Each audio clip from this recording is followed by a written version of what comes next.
Bonjour à tous et bienvenue pour ce deuxième module de notre exploration des fondements de la foi chrétienne. Pour mieux suivre le contenu de cette vidéo, vous pouvez télécharger le plan à partir du lien qui est dans la description de la vidéo.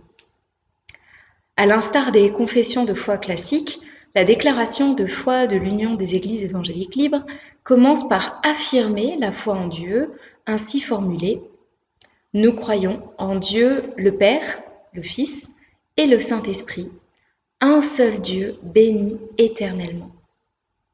Alors je vais d'abord traiter la question de Dieu, puis celle de la Trinité. Nous croyons en un seul Dieu béni éternellement. Dès son premier verset, la Bible pose l'existence de Dieu. Au commencement, Dieu créa le ciel et la terre, Genèse 1, verset 1, et elle affirme l'existence d'un Dieu unique. Il est impossible de prouver scientifiquement l'existence d'un Dieu invisible. Même si nous ne pouvons pas le prouver matériellement, peut-être que la logique peut nous aider. Et donc je vous invite à entrer quelques instants avec moi dans le domaine de la philosophie. Alors je sais que nous sommes dans une formation théologique, la théologie nous parle de Dieu, mais avant cela, la philosophie nous aide à explorer si c'est possible intellectuellement, si c'est raisonnable de penser que Dieu existe. Si vous êtes croyant depuis toujours, ça peut sembler superflu. Pour vous, c'est une évidence que Dieu existe. Mais pour bon nombre de nos contemporains, avant même de se poser la question de leur relation avec Dieu, déjà ils ne sont pas sûrs qu'un tel Dieu existe. Donc c'est intéressant, même pour nous, de connaître les arguments philosophiques, les arguments classiques, pour pouvoir échanger avec ceux qui nous entourent et discuter avec eux. Dans l'histoire, bien des arguments ont été proposés, alors je ne vais pas être exhaustive, je vais simplement vous parler de 4 arguments qui sont les principaux. Premièrement, l'argument ontologique, c'est-à-dire qui touche à l'essence même de Dieu. Cet argument a été formulé par le théologien Anselme de Cantorbéry au XIe siècle et repris ensuite par Descartes au XVIIe siècle. Entre parenthèses, quand quelqu'un vous dit qu'il ne croit pas en Dieu parce qu'il est cartésien, maintenant vous savez que Descartes croyait en Dieu. Donc vous pouvez dire que vous êtes cartésien et que vous croyez en Dieu. Je ferme la parenthèse. Le principe de l'argument ontologique, c'est d'interroger d'où vient l'idée de l'infini chez des êtres finis. Vous et moi, nous sommes imparfaits et limités, et nous n'expérimentons que des réalités et des êtres imparfaits et limités. Pourtant, nous avons en nous l'idée de la perfection, de l'infini, voire de l'éternité. Comment pouvons-nous avoir en nous cette idée alors que personne ne l'a jamais expérimentée ? Pour Anselme et Descartes, cette idée a forcément une source, un appui dans la réalité, qui devrait venir d'un être parfait et infini. Ce serait de lui que nous viendrait cette idée et même cette aspiration à la perfection. Cet être, c'est Dieu. Deuxième argument, l'argument de la causalité formulé par le théologien Thomas d'Aquin au XIIIe siècle et inspiré par le philosophe grec antique Aristote au IVe siècle avant Jésus-Christ. Est-ce que vous avez déjà vu ces vidéos où on voit des dominos, alors c'est des schémas un petit peu complexes, etc. On les voit tous les uns contre les autres, et puis d'un coup, ils commencent à tomber et ils tombent les uns après les autres. On pourrait dire que c'est une belle métaphore, une belle image de ce qui se passe dans l'histoire. Un événement en entraîne un autre, qui en entraîne un autre, qui en entraîne un autre, etc. On peut toujours trouver des conséquences à nos actes, mais on peut toujours aussi trouver des causes à nos actes. Ça va dans les deux sens. L'argument de la causalité, donc, s'appuie sur le fait que tout dans notre monde arrive à cause de quelque chose et cause autre chose, comme un enchaînement de circonstances qui crée du changement et du mouvement. Mais si on remonte dans le temps, il est difficile de penser que ce mouvement lui-même soit éternel. N'y aurait-il pas un premier moteur, comme un premier domino qui fait tomber tous les autres, un premier moteur que rien ne cause, mais qui démarre la chaîne des événements. Troisième argument, l'argument cosmologique. Notre monde existe avec beaucoup d'équilibre, une harmonie incroyable et d'une telle subtilité qu'il est difficile de croire que ce soit un pur hasard qui ait conduit au monde que nous connaissons aujourd'hui dans sa complexité et son unité. Il semble qu'un créateur semble nécessaire. Voltaire, au XVIIIe siècle, compare notre monde à une horloge finement réglée. Et voici ce qu'il dit : « L'univers m'embarrasse, et je ne puis songer que cette horloge existe et n'est pas d'horloger. » Aujourd'hui, un peu comme lui, bien des scientifiques de haut niveau croient qu'un être intelligent est à l'origine de notre monde. Enfin, dernier argument, l'argument anthropologique qui s'appuie sur les spécificités de l'être humain. L'être humain est doué de raison, de sentiments, d'idéaux, de motivations. À cause de l'être humain, alors on doit penser que l'être qui a créé le monde et qui a créé l'être humain est lui aussi personnel, capable de sentiments, de raison, etc. Au XXe siècle, le théologien Louis Schaeffer s'exprime ainsi : « Une force aveugle n'aurait jamais pu produire un homme avec une intelligence, une sensibilité, une volonté, une conscience et une croyance inhérente dans un créateur. Dieu n'aurait pas pu donner à sa créature quelque chose qu'il n'a pas lui-même. Donc, il doit avoir au moins autant que l'être humain, la relation, la raison, etc. » On le voit, la logique pure apporte un certain nombre d'éclairages qui sont très utiles. Mais elle a aussi des limites et elle ne suffit pas à prouver que Dieu existe. C'était par exemple le constat de Blaise Pascal ou d'Emmanuel Kant. Il faut plus que l'intelligence pour comprendre, pour saisir l'existence de Dieu, il faut être prêt à croire. Et je cite juste Augustin, théologien latin du 4e, 5e siècle après Jésus-Christ, qui disait simplement cela : « Crois pour comprendre. » C'est la foi qui nous aidera à bien comprendre. Puisque nous avons de bonnes raisons de penser que Dieu existe, comment la Bible nous présente-t-elle Dieu ? La première information que la Bible nous livre, c'est que Dieu est extérieur à la relation. On dit qu'il est transcendant, qu'il dépasse la création. Ce n'est pas si évident de l'affirmer. Les spiritualités New Age, par exemple, très en vogue depuis quelques décennies, se réfèrent volontiers à Mère Nature, comme à une source d'énergie qui est présente partout et dont, excusez-moi l'image, sortent des éclaboussures de vie dont nous profitons. La Bible ne dit pas cela. Elle comparerait plutôt Dieu à un peintre. Et le peintre est extérieur à ses tableaux, comme Dieu est extérieur à la création, il existe en face de sa création. Ensuite, nous l'avons vu, Dieu est un être parfait et infini, en présence, en puissance, en connaissance, etc. Comment nous, de l'intérieur du tableau, avec nos facultés limitées, comment nous pourrions-nous le connaître ? Nous ne pouvons pas l'atteindre. Alors il faut que lui nous rejoigne, il faut que lui se révèle à nous. Et classiquement, on parle de révélation générale et de révélation spéciale. Alors la révélation générale désigne tous les indices auxquels tous ont accès et qui donnent l'idée que Dieu existe et qui donnent même des idées sur comment Dieu est. N'importe qui peut croire en Dieu à partir de ces éléments-là. Premièrement, Dieu se révèle dans la création. Il y révèle sa puissance, sa sagesse, sa bonté et même son style. La création témoigne de l'existence d'un créateur et elle décrit ce créateur.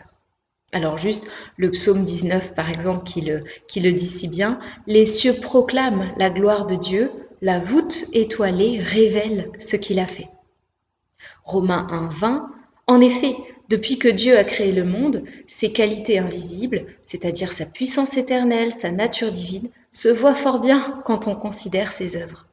Donc, les humains sont inexcusables s'ils ne croient pas en Dieu. Dieu se révèle aussi à travers notre conscience, et en particulier notre conscience morale, notre conscience du bien et du mal, qui est propre à l'être humain, et qui suppose que quelqu'un soit garant d'une justice universelle. C'est cette conscience-là qui s'exprime quand, par exemple, nos contemporains se révoltent devant les injustices, les accidents, les catastrophes. Si Dieu existe, nous demande-t-il, pourquoi le mal ? Et c'est une très bonne question.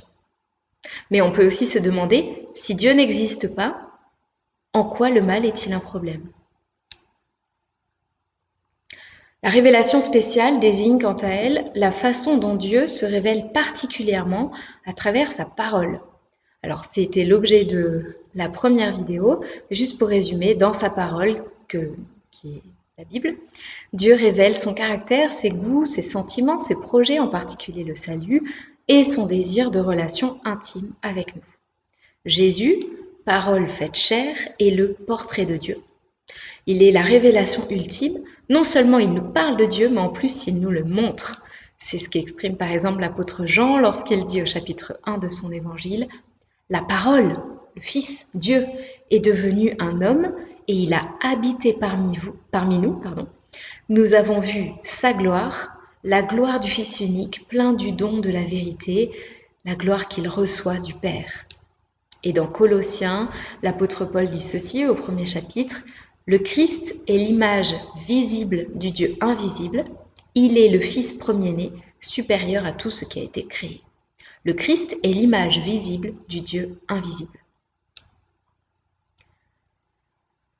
Alors, ce qu'apporte peut-être de manière particulière la révélation spéciale, c'est le désir que Dieu a d'être en relation avec nous. Et un des signes que Dieu veut être en relation avec nous, c'est qu'il se présente à nous avec des noms. Il y en a beaucoup dans la Bible, des titres souvent qui évoquent telle ou telle qualité, tel ou tel statut, sans pouvoir évidemment tout décrire de Dieu. Et dans l'Ancien Testament, 3 noms sont particulièrement courants pour parler de Dieu, souvent même on les combine, et donc je voulais faire un petit focus là-dessus. On trouve d'abord le mot Elohim, ou El, qui est simplement un nom commun pour évoquer Dieu, la divinité en général. Ensuite, Dieu va préciser un petit peu les choses et va dire « Moi, je ne suis pas un Dieu comme n'importe quel Dieu, mais j'ai un prénom. Et je m'appelle Yahvé. » Et ça, c'est ce qu'il dit dans sa rencontre avec Moïse. Alors Yahvé, c'est tiré du verbe « être » et c'est pour ça qu'en général, on le traduit. Dans Exode 3, Moïse demande à Dieu quel est son nom. Et il dit « Mais si je retourne vers mon peuple, ils vont me demander ton nom et qu'est-ce que je vais leur répondre ?» Dieu déclara alors à Moïse « Je serai qui je serai, ou je suis qui je suis. Voici donc ce que tu diras aux Israélites, je suis, m'a envoyé vers vous. » Basé sur le verbe être, ce prénom unique se rattache à la notion d'être, d'intégrité, d'intégralité. Il n'y a pas d'incohérence en Dieu, il n'y a pas de manque, il n'y a pas de distorsion, tout est plein. Alors le nom de Dieu, Yahvé, c'est ce qu'on appelle aussi le tétragramme si on enlève les voyelles, parce qu'en hébreu il n'y a que les consonnes, donc il resterait Y, qui est une consonne en hébreu, H, W, H. Et dans les 10 commandements, Dieu interdit à son peuple d'utiliser son nom, son prénom, à la légère, en vain. Alors avec le temps, même si dans les Écritures, le tétragramme apparaît très très souvent, avec le temps, les Juifs ont cessé de prononcer Yahvé. Et quand ils tombaient sur le tétragramme dans les textes, eh bien ils le remplaçaient par Adonai, qui est le 3e nom que je voulais citer. Adonai, ça veut simplement dire « mon Seigneur ». Dans le Nouveau Testament, lorsque les apôtres, qui sont juifs, appellent Jésus, surtout vers la fin, après sa résurrection, ils l'appellent Seigneur. Quand ils disent Seigneur, ils ne parlent pas d'un supérieur hiérarchique, mais c'est comme s'ils pensaient Adonai, et c'est comme s'ils pensaient Yahvé, je suis, ils reconnaissent en Jésus le Dieu de leur foi, le Dieu unique de leur foi. Alors un Dieu béni éternellement, quels sont ses attributs? On va parler de la Trinité, mais juste quelques mots sur les qualités de Dieu. Notre déclaration de foi affirme que Dieu est béni éternellement. 2 idées émergent ici. La première, c'est que Dieu est parfait et infini, donc il est éternel. D'autre part, dans la perfection, il n'y a pas simplement l'idée de l'achèvement, il y a aussi l'affirmation de sa bonté fondamentale. C'est ça, de dire que Dieu est béni éternellement. Ça veut dire qu'il est dans une dynamique de bénédiction depuis toujours et pour toujours. Dieu n'est pas neutre. Il n'est pas juste un être qui n'a pas de personnalité. Il a un caractère, mais il a aussi une orientation morale. Et son orientation le porte vers le bien, la vérité, la justice, l'amour. C'est une des différences entre la foi et la connaissance de Dieu, ou la réflexion sur Dieu. Croire qu'un être spirituel et supérieur appelé Dieu existe, c'est essentiel à la foi, hein, et on peut même dire que philosophiquement, on peut y arriver assez facilement. Mais ce n'est pas tout à fait la foi, ce n'est qu'un début. Croire en Dieu, c'est aller plus loin, c'est croire que Dieu est bon, et c'est décider de faire confiance à Dieu. Alors une des particularités de Dieu, c'est que ses attributs, ses qualités sont indissociables les unes des autres.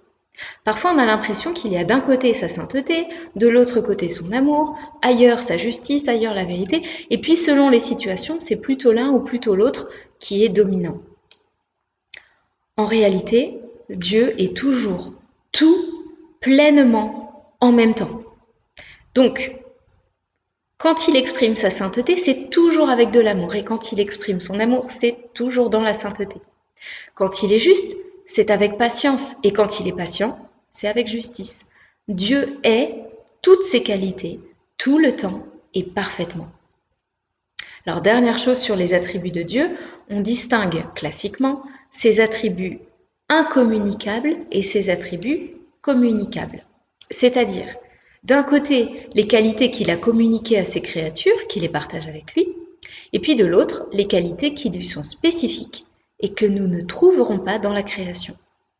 Alors, vous pourrez approfondir cette question dans une des questions de l'exercice, mais je vous donne juste un exemple. Dieu est le seul à être tout-puissant, mais il nous invite à vivre, comme lui, dans la vérité et l'amour. Alors les juifs, les chrétiens et les musulmans partagent une foi commune en un Dieu unique, la foi monothéiste. Mais les chrétiens ont une spécificité, c'est de croire en un Dieu trinitaire.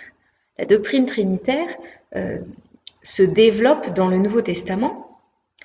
Il y a quelques indices dans l'Ancien Testament, mais elle va vraiment se formuler à partir des données nouvelles du Nouveau Testament que sont la découverte, la rencontre avec le Christ, Dieu incarné, devenu homme, et l'envoi du Saint-Esprit qui vient habiter en nous. Ces deux événements, l'incarnation et toute la vie du Christ, et puis l'envoi du Saint-Esprit, viennent enrichir notre compréhension du Dieu unique. Mais le problème, c'est que le mot Trinité n'apparaît pas dans la Bible. Alors, est-ce que la doctrine est biblique ou pas ? En fait, cette doctrine a été formulée au IVe siècle après Jésus-Christ, après un certain nombre de tâtonnements et surtout d'hérésies. Dans le contexte de l'Empire romain, il faut 2 conciles décisifs, le premier à Nicée en 325 et le deuxième à Constantinople en 381, pour formuler ce qui va rester la base de notre théologie chrétienne de la Trinité. Vous avez en annexe du document téléchargeable le symbole, c'est-à-dire la confession de foi, qui a été rédigée après Constantinople et qui est donc la base de notre conviction sur la Trinité. Très simplement, la doctrine de la Trinité affirme l'existence d'un Dieu unique qui est aussi 3 personnes distinctes, mais en entière communion. Alors les conciles vont encore ajouter des précisions avec une subtilité conceptuelle qui n'est pas toujours facile à suivre, voyez pour vous-même. Mais il faut se rappeler que, comme beaucoup de doctrines théologiques, ces formulations sont une façon de répondre aux hérésies ambiantes. On fait rarement de la théologie à vide. C'est souvent pour répondre à des problèmes qu'on essaie de bien formuler ou mieux formuler les choses. Et on le fait dans une culture. Alors à l'époque, et ça perdure encore aujourd'hui dans certains mouvements aux franges du christianisme, l'affirmation que le Père est Dieu, ça ne pose pas de problème. Dieu se présente très souvent, par exemple dans l'Ancien Testament, comme un Père. Mais il commence à y avoir des questions autour de l'homme Jésus. L'homme Jésus est-il vraiment pleinement Dieu ? C'est l'hérésie de l'arianisme. En face, le gnosticisme va dire oui, c'est Dieu. Mais si c'est Dieu, est-ce que c'est vraiment un homme ? Est-ce qu'il n'aurait pas juste pris l'apparence d'un homme ? Ce serait bizarre quand même que Dieu, le Dieu transcendant, devienne une créature. D'autres s'attaquent à l'esprit. L'esprit, le souffle. Est-ce vraiment une personne divine ? N'est-ce pas juste une puissance, une force qui sort de Dieu? Là encore, l'arianisme intervient. Et encore d'autres vont dire, pourquoi distinguer les personnes? Nous croyons en un Dieu unique. Peut-être que ce Dieu unique a seulement 3 façons de se manifester, voilà, 3 modes. Et c'est ce qu'on appelle le modalisme. Vous avez les définitions dans le document. Alors il faut voir les données bibliques, surtout pour voir si elles appuient ou pas la doctrine de la Trinité. La première chose qu'on trouve dans la Bible, c'est l'affirmation d'un Dieu unique. Par exemple, Deutéronome 6,4, cette affirmation fondamentale, « Écoute Israël, le Seigneur notre Dieu est le seul Seigneur. » Ou encore 1 Corinthiens 8,4, « Nous savons bien qu'une idole ne représente rien de réel dans le monde et qu'il n'y a qu'un seul Dieu. » Donc le Nouveau Testament, comme l'Ancien Testament, affirme qu'il n'y a qu'un seul Dieu. Mais le Nouveau Testament introduit l'idée qu'il puisse y avoir le Père, Jésus et le Saint-Esprit, que tous les 3 soient des personnes divines et qu'ils soient tous à égalité, qu'ils soient tous sur le même plan.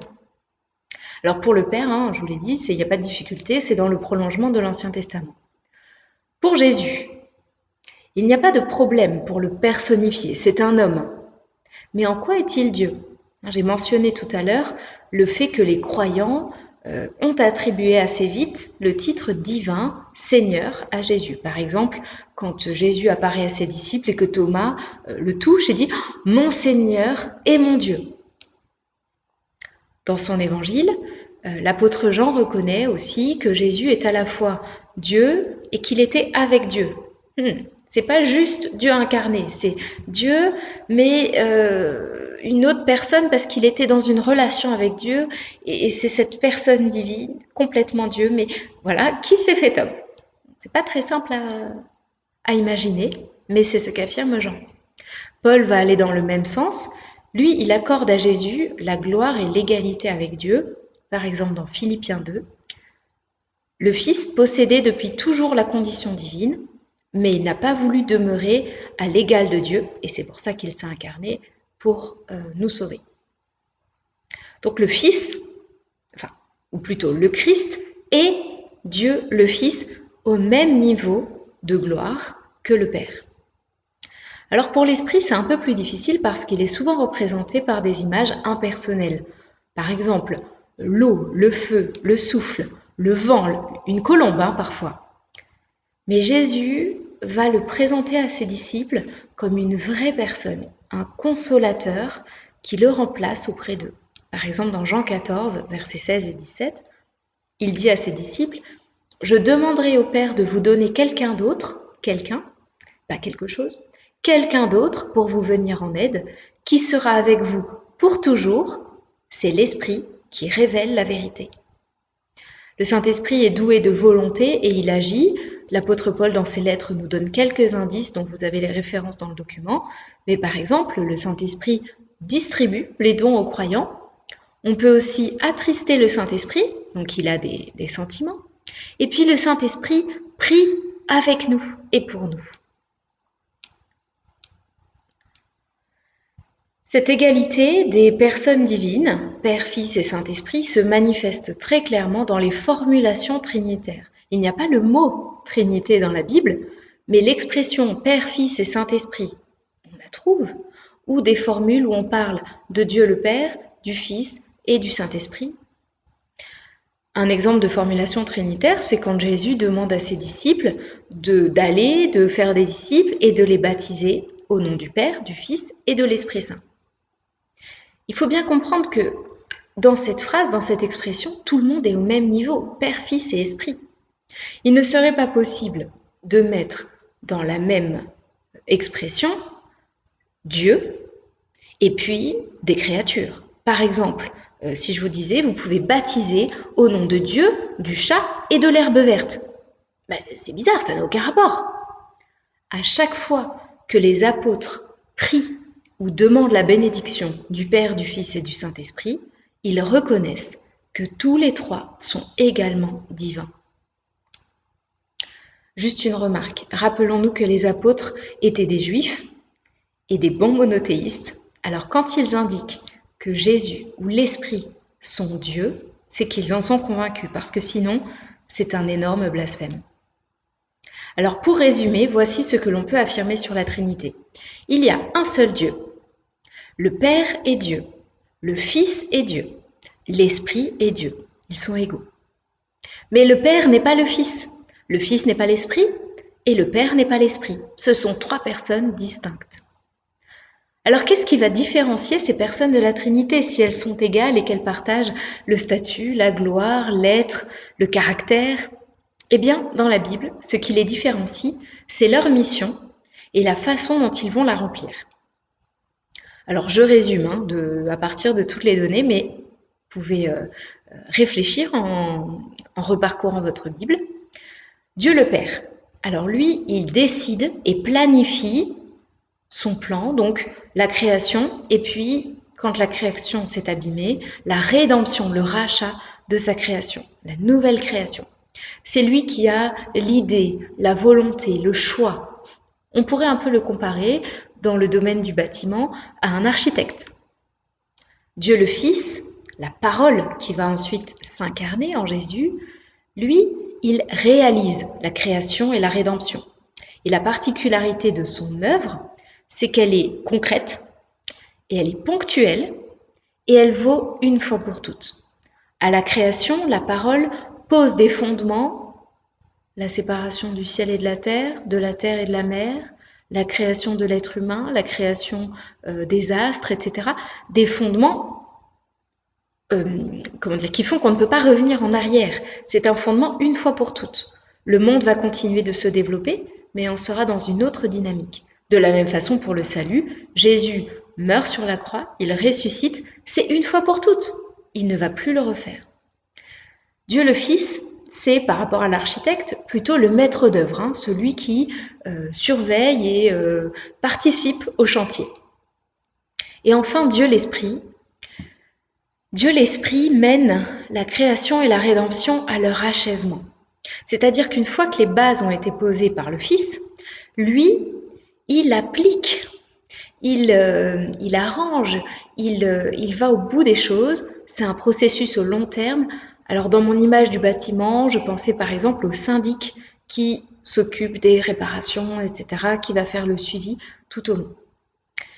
Évidemment, il y a des limites à mon image, vous me pardonnerez.